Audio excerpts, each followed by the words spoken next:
iyada guud ahaanba wadanka ka socda abaabul dagaal oo ka dhana maleeshiyada kooxda al-shabaab ayaa isgoyska taleexa degmada Hodan ee gobolka Banaadir waxa ay iskugu yimid kumanaan shacab oo iskaga kala yimid 20 degmo gobolka Banaadir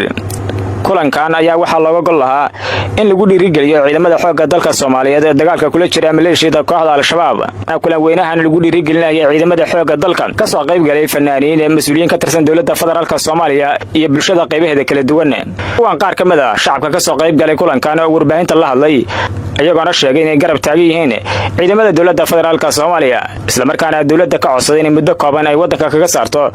maleeshiyada kooxda al-shabaab halkaan waxa isugu imaadnay ina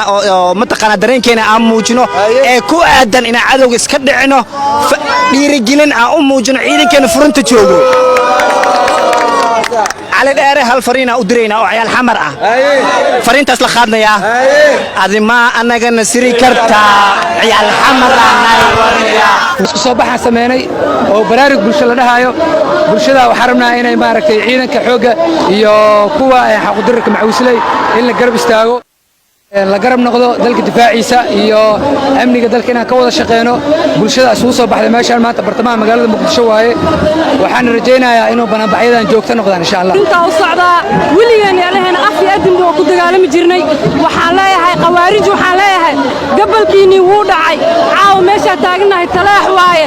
waxa idinku soo galeynaa god kasta ku jirtiin wiilasheena askari kasta oo qaran oo dhinto 10 qawaarij oo dhimanayso oo wallahi oo billaah قد كستا كجرتين المال قبا لا عينسين المال قبا المي صاب بقبت كما قيمة بدنا ناغا على دلي هويين كلا لايه كوي صاب لو لايه او هلبكود او مدوبان كما قيمة بدنا والدين قبا والدين بابينا والدين هلعنا قد كستا كجرتين والدين كسو غلا ويل قرن iyo hooyo Soomaaliyeed aad ugu faraxsanahay in bulshadii Soomaaliyeed ay baraarugta gaar ahaan bulshadii gobolka Banaadir ay baraarugeen ee caasimadda waxaan ku faraxsanahay in caawa isku soo baxaan si kadiisa lagu sameeyay kadiiskaasna uu ku dhashay in dadkii bulshada halkan timiday dhamaantoodba wax ka wada guuxay ahaayeen ee ku qanceen hada gadaasheeda dadka idin kaga muuqdo inta horteeda taagan inta dhinacyadeeda kala taagan ayaa ka sii fara badan runtii reer Muqdisho way baraarugeen waxayna ku baraarugeen inay iska celiyaan iskana dhiciyaan cadowga ku soo duulay iyagu kulankan xalay ay isku taleex isugu yimaadeen shacabka ku dhaqan magaalada Muqdisho ayaa wuxuu ka tarjumayaa baraaruga shacabiyada sida dadka Soomaaliyeed ay go'aan tahay inay iska xoreeyaan maleeshiyada kooxda al-shabaab waxaana dhalinyaro fara badan oo ka soo qayb gashay kulankaasi ay sheegeen in ay diyaar u yihiin inay ka qayb qaataan dagaalka lagu jiro kooxda al-shabaab